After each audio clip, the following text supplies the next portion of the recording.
விட்டார் மருத்துவர் அன்புமணி ராமதாஸ் அவர்கள். என்ன மோசடி எங்கே நடத்தப்பட்டது? 2022ஆம் ஆண்டு பாட்டாளி மக்கள் கட்சியினுடைய தலைவராக மருத்துவர் ஐயா அவர்கள், ஜி.கே. மணி அவர்கள் எல்லோரும் கலந்து கொண்ட கூட்டத்தில் அங்கே அவருக்கு தலைவராக தேர்ந்தெடுக்கப்பட்டார். தொடர்ந்து தற்பொழுதும் தலைவராக இருந்து கொண்டிருக்கிறார். இதில் என்ன மோசடி வந்து விட்டது? கட்சியினுடைய அலுவலகம் மாற்றப்பட்டதாக சொல்கிறார் ஜி.கே. மணி. இதற்கு முன்பாகவே கட்சியினுடைய அலுவலகத்தை 2013இல் மாற்றி ஒரு கடிதத்தை கொடுத்தீர்கள். அது போர்ஜரி இல்லையா? அது ஃப்ராட் இல்லையா? அதற்காக உங்கள் மீது நாங்கள் புகார் கொடுக்க முடியாதா? வேண்டாம், இதை மேலும் மேலும் பெரிதாக்க வேண்டாம் என்று நாங்கள் அமைதியாக இருந்து கொண்டிருக்கிறோம். இந்த பத்திரிகையாளர் சந்திப்பின் மூலமாக ஒன்றை சொல்லுகிறேன். உள்ளபடியே புகார் கொடுக்க வேண்டும் என்று சொன்னால் சென்னை உயர்நீதிமன்றத்தில் தொடரப்பட்ட ரிட் மனுவில் அவர்கள் சொல்லி இருக்கக்கூடிய செய்தி அவதூறானது, தவறானது.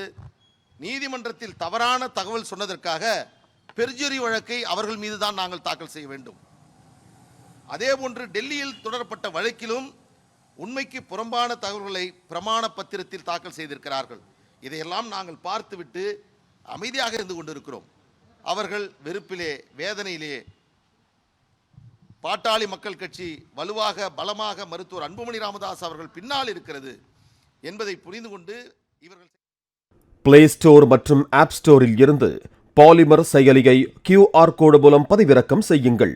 செய்திகளை உடனுக்குடன் பெறுங்கள்.